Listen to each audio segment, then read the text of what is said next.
तो आज की इस वीडियो में रॉक्स चैप्टर के ऑब्जेक्टिव क्वेश्चन को डिस्कस करेंगे और इसके ठीक पहले वाले वीडियो में रॉक्स के बारे में हम लोग डिटेल से अध्ययन कर चुके हैं। यदि वह वीडियो आप लोग नहीं देखे हैं तो सबसे पहले उस वीडियो को जाकर देखें, जिससे कि इस चैप्टर से बनने वाले सारे ऑब्जेक्टिव क्वेश्चन को अटेम्प्ट कर पाएँ और यह चैप्टर एग्ज़ाम के लिए बहुत ही इम्पोर्टेंट है। तो चलिए इसके पहले क्वेश्चन से शुरुआत करते हैं। फर्स्ट क्वेश्चन है, पृथ्वी पर लगभग 2000 प्रकार के खनिज पाए जाते हैं, किंतु इनमें से कुछ खनिजों से ही चट्टानों की रचना होती है। इन खनिजों की संख्या कितनी है? तो हम लोग पहले अध्ययन कर चुके थे कि 2000 से अधिक खनिजों का खोज हो चुका है, जिसमें से 24 खनिज को चट्टान निर्माता की संज्ञा दी गई है और इसमें से 6 खनिज मुख्य रूप से प्रधान हैं। तो इसीलिए इस ऑप्शन में हम देख रहे हैं कि इसमें से कोई भी ऑप्शन इसमें से मैच नहीं कर रहा है, तो आप इसे 24 खनिज को याद रखेंगे। तो इसमें से आंसर हो जाएगा 24। तो चलिए नेक्स्ट क्वेश्चन की ओर बढ़ते हैं। पृथ्वी के द्रव पदार्थों को घनीभूत हो जाने से बनी चट्टानों को कहते हैं। तो पृथ्वी के द्रव पदार्थ का अर्थ है तप्त व तरल मैग्मा से। तो यह तप्त व तरल मैग्मा पृथ्वी के आंतरिक भाग में होती है और यह ज्वालामुखी उद्गार के समय पृथ्वी का स्थल भाग तक पहुँच जाती है और कभी कभी इसका ऊर्जा कम होने की वजह से यह पृथ्वी का आंतरिक भाग में ही रह जाती है। तो वही कहा जा रहा है कि यह घनीभूत होकर के अर्थात ठंडा होकर के किस चट्टान का निर्माण कर लेती है और उसका नाम क्या है।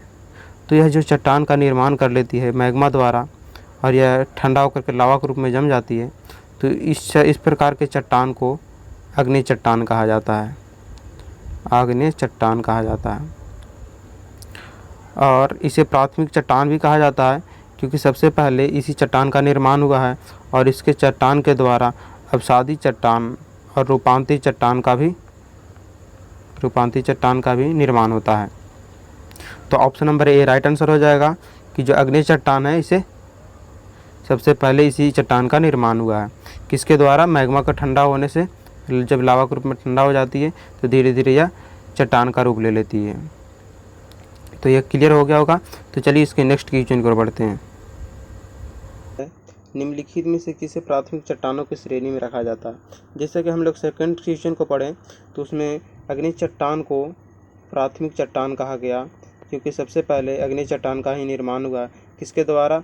मैग्मा को ठंडा होने से अर्थात लावा के रूप में जब ठंडा हो जाती है तो आग्नेय चट्टान का निर्माण कर लेती है। तो option number A right answer हो जाएगा। चलिए इसके नेक्स्ट क्वेश्चन की ओर बढ़ते हैं। नेक्स्ट क्वेश्चन है, आग्नेय सेल कहलाती है। तो आग्नेय सेल क्या कहलाती है? कठोर सेल या गौण सेल या मौलिक सेल या इनमें से कोई नहीं? तो आग्नेय सेल जो होती है इग्नियस रॉक, वो मौलिक चट्टान कहलाती है, क्योंकि सबसे पहले आग्नेय चट्टान का ही निर्माण हुआ है, इसीलिए इसे मौलिक चट्टान या फिर प्राथमिक चट्टान कहा जाता है, आग्नेय सेल। तो option number B right answer हो जाएगा, मौलिक सेल कहा जाता है आग्नेय चट्टान को। चलिए नेक्स्ट क्वेश्चन की ओर बढ़ते हैं। निर्माण की दृष्टि से निम्न में से कौन सी चट्टान सर्वाधिक प्राचीन है? तो जिस चट्टान का निर्माण सबसे पहले हुआ हो वह चट्टान सबसे पुरानी होगी। तो option number A right answer हो जाएगा, क्योंकि आग्नेय चट्टान का निर्माण सबसे पहले हुआ था, इसीलिए इसे प्राथमिक चट्टानें भी कहा जाता है और यह आग्नेय चट्टान का निर्माण तप्त व तरल मैग्मा के ठंडा होने से हुआ है। तो option number A right answer हो जाएगा। चलिए नेक्स्ट क्वेश्चन की ओर बढ़ते हैं। आग्नेय चट्टान बनती है, तो आग्नेय चट्टान का निर्माण किस प्रकार से होता है? तो गर्म लावा का ठंडे होने से होता है। तो आप इसे याद रखेंगे, option number A right answer हो जाएगा। जो आग्नेय चट्टान होती है सबसे पहले इसी चट्टान का निर्माण होता है। जो गर्म तप्त व तरल मैग्मा जो होती है तो पृथ्वी पर आकर के ज्वालामुखी के दौरान यह ठंडा हो जाता है और यह लावा के रूप में धारण कर लेता है। इस प्रकार से यह आग्नेय चट्टान का निर्माण कर लेता है, तो इसीलिए इसे प्राथमिक चट्टान भी कहा जाता है या मौलिक चट्टान भी कहा जाता है। तो आप इसे याद रखेंगे, इसका option number A right answer हो जाएगा। चलिए नेक्स्ट क्वेश्चन की ओर बढ़ते हैं। मोह स्केल से निम्नलिखित में से किसका मापन किया जाता है? तो मोह स्केल होता है, उससे पदार्थ की कठोरता मापी जाती है कि कौन सा पदार्थ कितना हार्ड है और कौन सा पदार्थ कितना सॉफ्ट है। तो option number D right answer हो जाएगा। तो चलिए नेक्स्ट क्वेश्चन की ओर बढ़ते हैं। ग्रेनाइट की गणना किस प्रकार की चट्टानों में की जाती है? तो जो ग्रेनाइट चट्टानें होती है वो इग्नियस चट्टान के ही टाइप है। तो option number A answer right answer हो जाएगा। आइए इसे थोड़ा समझ लेते हैं कि ग्रेनाइट चट्टानें जो होती है वो इग्नियस चट्टान के कौन से टाइप में आती है। जैसे कि ये इग्नियस रॉक्स है, इग्नियस रॉक, इसमें दो टाइप है इग्नियस रॉक्स के, इंट्रासिव और एक्सट्रासिव। इंट्रासिव और एक्सट्रासिव। और एक्सट्रासिव में आ जाता है बेसाल्ट चट्टान, बेसाल्ट चट्टान। और इंट्रासिव में इसके दो टाइप हैं, एक प्लूटोनिक और दूसरा हाइपरबेसल। इस प्रकार से जो प्लूटोनिक जो टाइप होते हैं, इसमें ग्रेनाइट चट्टान का यह मुख्य रूप से यह उदाहरण है। इसीलिए अग्नि चट्टान का ही अर्थात इग्नियस रॉक्स का ही यह टाइप है। तो option number A right answer हो जाएगा, अग्नि चट्टान। चलिए नेक्स्ट क्वेश्चन की ओर बढ़ते हैं।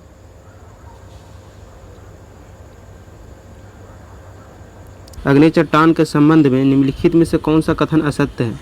तो इस चार ऑप्शन में से फॉल्स ऑप्शन को सिलेक्ट करना है जो अग्नि चट्टान के बारे में गलत जानकारी देता हो। तो सबसे पहला ऑप्शन है, अग्नि चट्टानों में परतों का पूर्णतः अभाव पाया जाता है। यह बिल्कुल सही है। जो अग्नि चट्टानें होती है वो परत रहित होती है या परतहीन चट्टान कहा जाता है, क्योंकि इस चट्टानों में परत नहीं पाए जाते हैं, इसी कारण से इसे परतहीन या परत रहित चट्टान कहा जाता है। और नेक्स्ट ऑप्शन को देख लेते हैं, इन चट्टानों में रवे पाए जाते हैं या क्रिस्टल होते हैं। यह भी बिल्कुल सही है। जो अग्नि चट्टानें होती है इसकी रवे बड़े और छोटे दो प्रकार की होती है। जैसा कि अग्नि चट्टानें दो प्रकार की होती है, एक इंट्रासिव इग्नियस रॉक्स और दूसरा एक्सट्रासिव इग्नियस रॉक्स। इंट्रासिव इग्नियस रॉक्स में ग्रेनाइट चट्टानें आ जाती हैं जिसकी रवे बड़े बड़े होती है, क्योंकि ये पृथ्वी के आंतरिक भाग में ही जम जाने के कारण उसकी रवे बड़े बड़े हो जाती है। और वही अगर बेसाल्ट चट्टानें को देखें तो इसकी चट्टानें जो होती है वो छोटी छोटी होती है, क्योंकि पृथ्वी के बाहर स्थल भाग पर आ जाने के कारण उसके हवा के संपर्क में उसके रवे छोटे छोटे हो जाते हैं। इस प्रकार से ऑप्शन ये भी सही है, लेकिन हमें फॉल्स ऑप्शन को सिलेक्ट करना है। तो तीसरा ऑप्शन देख लेते हैं। तीसरा ऑप्शन है, इस चट्टानों में जीवावशेष का अभाव पाया जाता है। ये भी बिल्कुल सही है। जो अग्नि चट्टानें होती है इसमें अधिक तत्व व तरल होने के कारण इसमें जीवावशेष नहीं पाए जाते हैं। इस प्रकार से यह भी ऑप्शन सही होगा, लेकिन फॉल्स ऑप्शन या option number D right answer होगा, क्योंकि इसमें कहा जा रहा है इन चट्टानों में जोड़ पाए जाते हैं। ये ऐसा बिल्कुल नहीं है, क्योंकि इसकी जो क्रिस्टल होते हैं वो अलग अलग प्रकार के बाहर बिखरे हुए होते हैं। और यही अगर इसके आंतरिक भाग को देखें तो इसकी जो बड़े बड़े रवे आंतरिक भाग में होते हैं। इस प्रकार से इसमें कोई गांठ या जोड़ नहीं बन पाती है, इसीलिए इसे option number D right answer हो जाएगा। चलिए अब नेक्स्ट क्वेश्चन की ओर चलते हैं। दो सेल शेष अन्य से भिन्न हैं। तो इसमें 4 सेल के नाम दिए गए हैं, उसमें से कौन सा ऐसा एक सेल है जो सबसे डिफरेंट है या सबसे अलग है? तो उस ऑप्शन को सिलेक्ट करना है। तो इसे जानने से पहले हम लोग यह जान लें कि जो सेल होती है वो अपनी मूल अवस्था में अधिक समय तक नहीं रहती है, बल्कि उसमें समय के साथ साथ परिवर्तन होते रहता है। जैसे कि अगर मान लिया जाए अपसादी सेल है या आग्नेय सेल या कायांत्रिक सेल, जो भी सेलें हैं 3 प्रकार की जो सेलें होती है उसमें समय के साथ परिवर्तन देखने को मिलता है। जैसे कि अग्नि सेलें होती है वो रूपांतरित और कायांत्रिक सेल में धीरे धीरे बदल जाती है। ठीक उसी प्रकार से अग्नि सेल और रूपांतरित सेल और अपसादी सेल तीनों का भी रूपांतरण होते जाता है और वो अलग अलग प्रकार के सेलों में बदलती जाती है। जैसे कि ग्रेनाइट नीस में बदल जाता है, बेसाल्ट एम्फीबोल्ट में बदल जाता है, ग्रेबोइड जो सरपेंटाइन में बदल जाता है। इस प्रकार की जो भी सेलें अग्नि सेल है और अपसादी सेल है और कायांत्रिक सेल है वो सभी अपने अपने समय के अनुसार से परिवर्तन होते जाते हैं। तो आपको इसमें एक फिगर के माध्यम से हम दिखा देते हैं जिसमें आप उसे याद कर लेंगे, और इसे अलग से उसको एक वीडियो ही बनाएंगे जिसे आप ट्रिक के माध्यम से याद कर सकते हैं। तो फिलहाल इसी लिस्ट को आप देख लें, क्योंकि इससे ज़्यादा से ज़्यादा एग्जाम में क्वेश्चन बनते हैं और ये इम्पॉर्टेंट है, बहुत इम्पॉर्टेंट है। जिसे आप याद रखेंगे तो आप आसानी से एग्ज़ाम में अटैम्प्ट कर पाएंगे। तो इस क्वेश्चन को आप याद रखेंगे तो आसानी से एग्ज़ाम में क्वेश्चन को अटैम्प्ट कर पाएंगे। तो चलिए इसको अब देख लेते हैं कि जो क्वार्ट्ज होते हैं, ये क्वार्ट्ज एक प्रकार का सेल है। तो क्वार्ट्ज है ये रूपांतरण से बना है सेल। जैसे कि बलुआ पत्थर हुआ क्वार्ट्जाइट में बदल जाता है, और जो बलुआ पत्थर हो तो अपसादी सेल है, और अपसादी सेल जो क्वार्ट्जाइट में बदल जाता है तो ये रूपांतरण से बना है, जो धीरे धीरे समय गुजरने के साथ बना है। तो ठीक उसी प्रकार अगर ग्रेनाइट को देखें तो ग्रेनाइट है जो नीस में बदल जाती है, ये भी रूपांतरण है। तो इसमें सबसे भी डिफरेंट को चुनना है, और ये भी संगमरमर है। और संगमरमर किससे बनता है? तो संगमरमर चूना पत्थर के रूपांतरण से बना है। तो इसमें option number B right answer हो जाएगा। जो ग्रेनाइट है ये मूल रूप चट्टान है, जो अग्नि चट्टान का मूल चट्टान है, जिससे इसके रूपांतरण से बना है। ग्रेनाइट चट्टान के रूपांतरण से नीस बना है, और संगमरमर बना है चूना पत्थर के रूपांतरण से संगमरमर बना है। और क्वार्ट्जाइट, ये क्वार्ट्जाइट जो है बलुआ पत्थर के रूपांतरण से बना है, लेकिन इसमें से मूल चट्टान है जो ग्रेनाइट है, जो ग्रेनाइट किससे बना है, ग्रेनाइट से किस में बना है, रूपांतरण बना है नीस में, इसीलिए option number B right answer हो जाएगा। चलिए नेक्स्ट क्वेश्चन की ओर बढ़ते हैं। भूगर्भ में विशाल आकार के गुंबदाकार अग्निज चट्टान को निम्न में से किस नाम से जाना जाता है। तो हम लोग पहले ही अध्ययन कर चुके हैं कि जो तप्त व तरल मैग्मा होती है वो पृथ्वी के आंतरिक भागों में ज्वालामुखी क्रिया के दौरान अलग अलग रूपों में धारण कर लेती है और वह मैग्मा जम जाती है, जिसे अलग अलग रूप में धारण करने से उसे अलग अलग नाम दिया जाता है, जैसे वैथोलिथ, लाइकोलिथ, फैकोलिथ और लोपोलिथ। इनका सभी का आकार अलग अलग होता है। अगर इसमें क्वेश्चन में कहा जा रहा है कि विशाल आकार के गुंबदाकार अग्निज चट्टान को किस नाम से जाना जाता है, तो यह जो इसकी शेप होती है, इनकी कोई खास निश्चित शेप नहीं होती है और इसमें मैग्मा का विशाल भंडार होता है, इसीलिए इसे वैथोलिथ के नाम से जाना जाता है। तो option number A right answer हो जाएगा। अगर इसके अगले ऑप्शन को समझ लें, जैसे कि लाइकोलिथ, तो लाइकोलिथ में मैग्मा की जो आकार होती है, लाइकोलिथ में जो मैग्मा की आकार होती है वो अर्धवृत्ताकार के रूप में होती है। और यही लाइपोलिथ की बात करें तो लाइपोलिथ ये जो तस्तरी नुमा आकार की होती है, और फैकोलिथ होती है, ये दोनों का सम्मिलित रूप जिसे कह सकते हैं, यह वेब के फॉर्म में होती है, इसे फैकोलिथ कहा जाता है। और सील का और डायरेक्ट सील तो यह क्षैतिज रूप में जब जम जाने से मैग्मा के निर्माण हो जाने से ये इसे सील कहा जाता है, और डायरेक्ट जो होती है जो मैग्मा ऊर्ध्वाधर रूप में जम जाती है। तो यह ऑप्शन क्लियर हो गया होगा, ये एग्जाम के लिए बहुत इंपॉर्टेंट है, तो आप इसे याद रखेंगे। तो ऑप्शन नंबर इसमें वैथोलिथ राइट आंसर होगा, क्योंकि इसमें विशाल आकार के गुंबदाकार यहीं से और भी मैग्मा अलग अलग क्षेत्रों में बढ़ जाती है और अलग अलग दरारों में, क्रस्ट के दरारों में फंस जाती है, जिसे अलग अलग रूप शेप में बन जाने से अलग अलग नाम से जाना जाता है। चलिए नेक्स्ट क्वेश्चन की ओर बढ़ते हैं। जानवरों, वनस्पतियों एवं सूक्ष्म जीवों का अवशेष किस प्रकार की चट्टानों पाए जाते हैं। तो इसमें से option number B right answer हो जाएगा। जो अवसादी चट्टान है उसमें जानवरों और वनस्पतियों एवं सूक्ष्म जीवों का अवशेष पाए जाते हैं। तो आइए इसे थोड़ा समझ लेते हैं कि जो अवसादी चट्टान है वो किस प्रकार के चट्टान से निर्मित है। तो मान लिया जाए कि यह अग्नि चट्टान है, और अग्नि चट्टान के द्वारा ही इसके अपरदन एवं टूटने फूटने से परत दर परत एक चट्टान का निर्माण हुआ है। इसे परतदार चट्टान कहा जाता है, इसे परतदार चट्टान का निर्माण हुआ है। और इसमें जानवरों और वनस्पतियों एवं सूक्ष्म जीवों के भी अवशेष सम्मिलित हैं। और ये जो परत होती है यह निर्माण एक छोटी समय में नहीं होती है, इसके बनने में लगभग लाखों करोड़ों समय लग जाते हैं, और यह परत दर परत उसके अवशेष जम जाते हैं और इस प्रकार से परतदार चट्टान का निर्माण कर लेती है।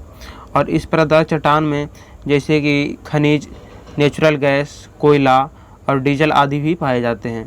तो इसे आप याद रखेंगे। तो इसमें ऑप्शन नंबर कौन सा राइट होगा, तो इसमें option number B right answer होगा। चलिए नेक्स्ट क्वेश्चन की ओर बढ़ते हैं। धरातल के सर्वाधिक भाग पर निम्नलिखित में से किस चट्टान का विस्तार पाया जाता है। तो इस क्वेश्चन को गौर से देखेंगे और ध्यान से समझेंगे। तो इसमें कहा जा रहा है कि धरातल के सर्वाधिक भाग पर किस चट्टान का विस्तार है, ना कि निर्माण है। तो अगर इसमें विस्तार के बारे में पूछा जाए तो अवसादी चट्टान option number B right answer होगा, क्योंकि जो अवसादी चट्टान है वो पृथ्वी के क्रस्ट में लगभग 75% भाग पर ये फैला हुआ है। और अगर इसके निर्माण देखें तो 5% अवसादी चट्टान से क्रस्ट निर्मित है, और यही इसमें 90% अग्नि चट्टान से क्रस्ट हमारा निर्मित है और 5% अवसादी चट्टान से। तो यह क्लियर हो गया होगा कि जो 75% भाग पर अवसादी चट्टान सबसे अधिक भाग में फैला हुआ है, और सबसे अधिक निर्माण किससे हुआ है, तो अग्नि चट्टान से निर्माण हुआ है। चलिए नेक्स्ट क्वेश्चन की ओर बढ़ते हैं।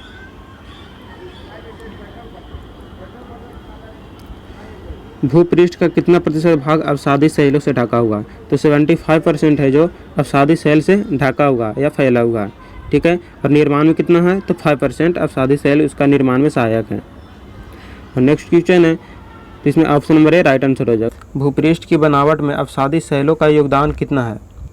तो भूपृष्ठ या क्रस्ट के निर्माण में पूरा क्रस्ट का 5% अवसादी शैलों से बना हुआ है, और ये अवसादी शैल पूरा पृथ्वी का 75% अवसादी शैलों से ढका हुआ है।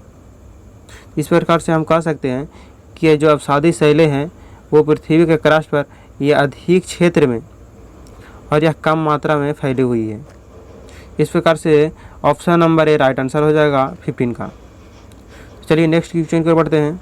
निम्नलिखित में कौन सी चट्टान जैविक चट्टानों के अंतर्गत आती है? तो इसमें से option number C right answer हो जाएगा।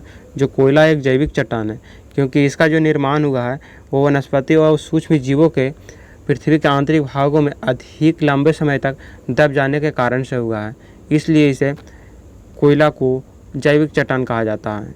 तो नेक्स्ट क्वेश्चन की ओर चलते हैं। कोयला किस चट्टान में पाया जाता है? तो कोयला परतदार चट्टान में पाया जाता है। तो option number B right answer हो जाएगा।